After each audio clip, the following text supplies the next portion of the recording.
أعوذ بالله من الشيطان الرجيم بسم الله الرحمن الرحيم الحمد لله رب العالمين والصلاة والسلام على سيدنا محمد وعلى آله وأصحابه وأتباعه أجمعين السلام عليكم ورحمة الله وبركاته.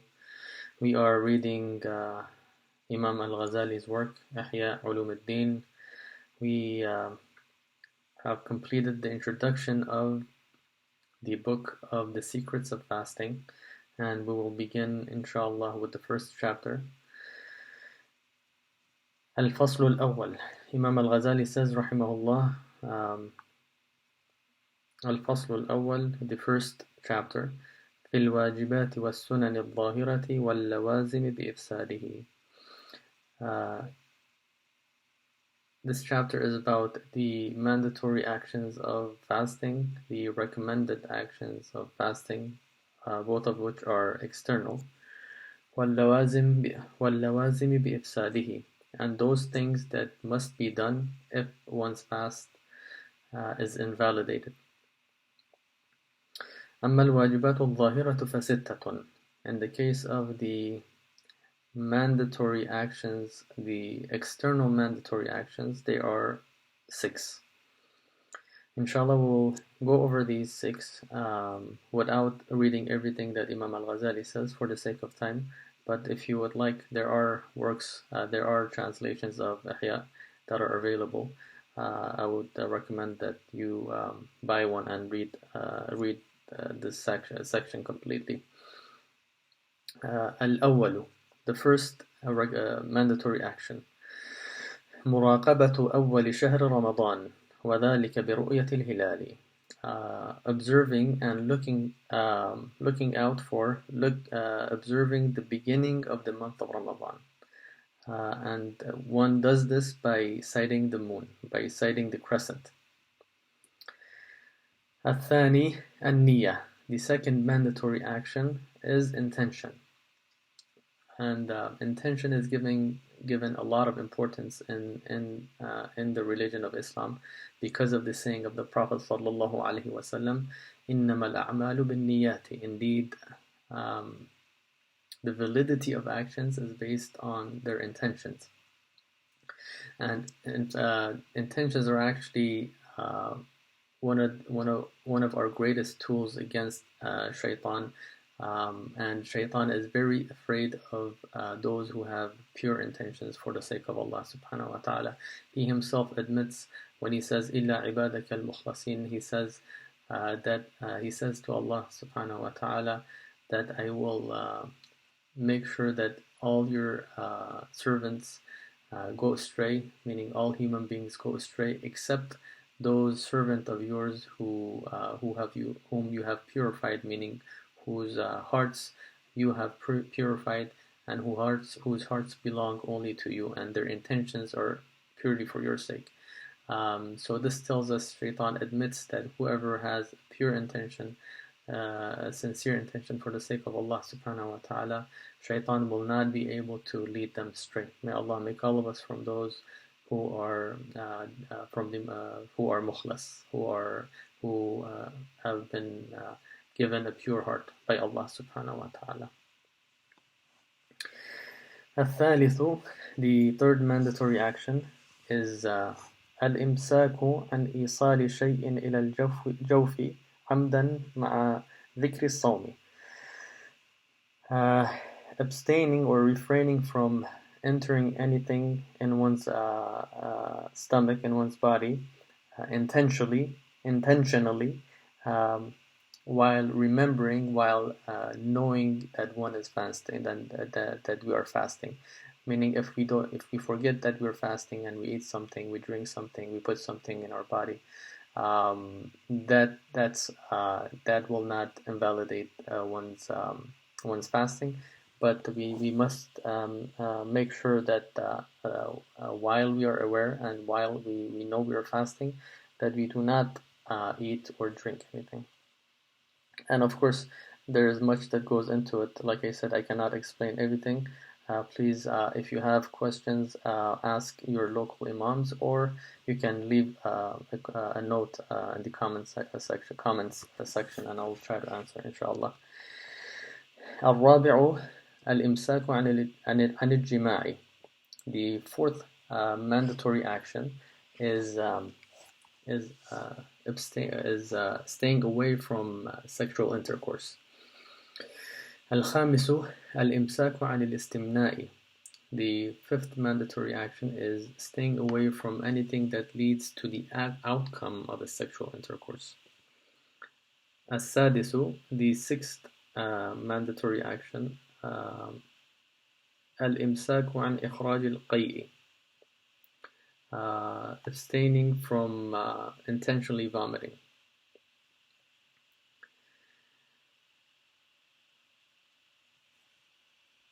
وأما لوازم الإفطار فأربعة.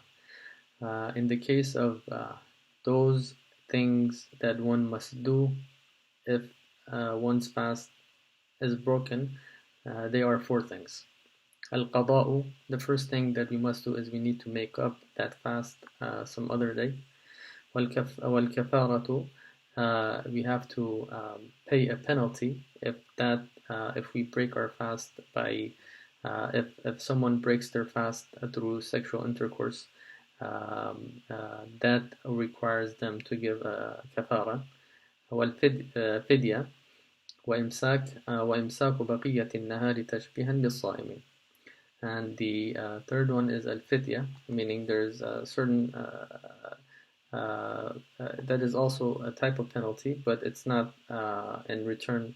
It's not for those who have sexual intercourse, but rather for the pregnant woman who is afraid that if she does not eat, the child will be hurt, or she will be hurt, or the person who is breastfeeding.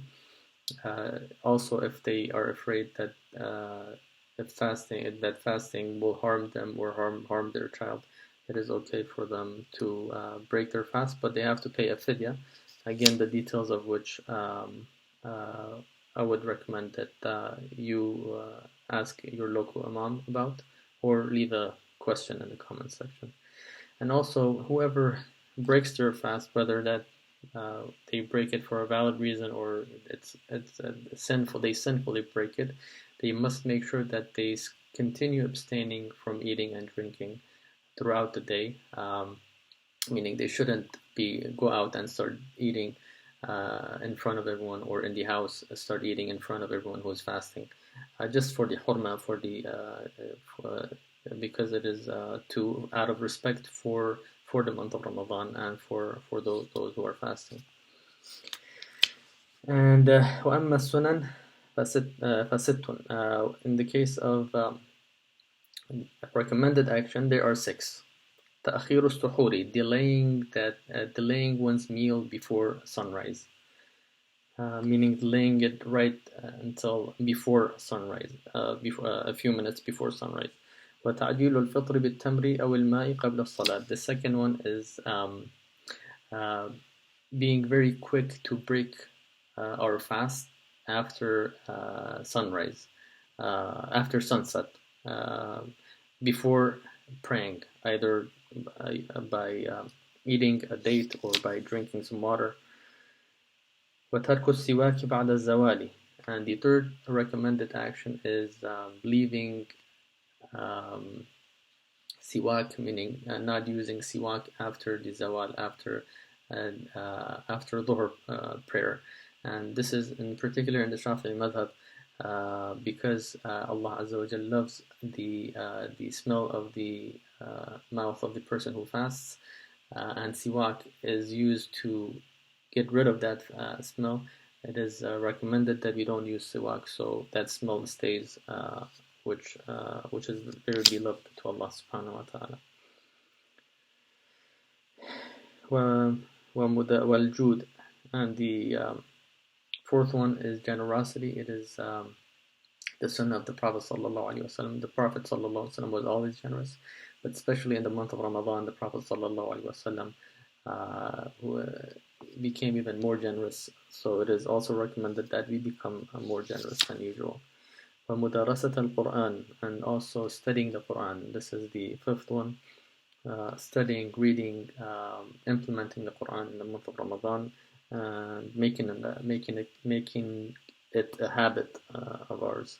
Wal-i'tikaf, and seclusion, going into seclusion. This is perhaps not possible at this time because of the situation, but inshallah, Allah Azza wa Jal will still reward those of us who would have otherwise have gone into i'tikaf if it was not for the closing of the masajid. So these are the 6 recommended actions, and inshallah we'll stop here. Last time I got some complaints about the video being too long. Inshallah we'll stop here and we'll continue reading the book of Imam Al-Ghazali in the upcoming days. Assalamu alaikum wa rahmatullahi wa barakatuh. سبحان ربك رب العزة عما يصفون وسلام على المرسلين والحمد لله رب العالمين.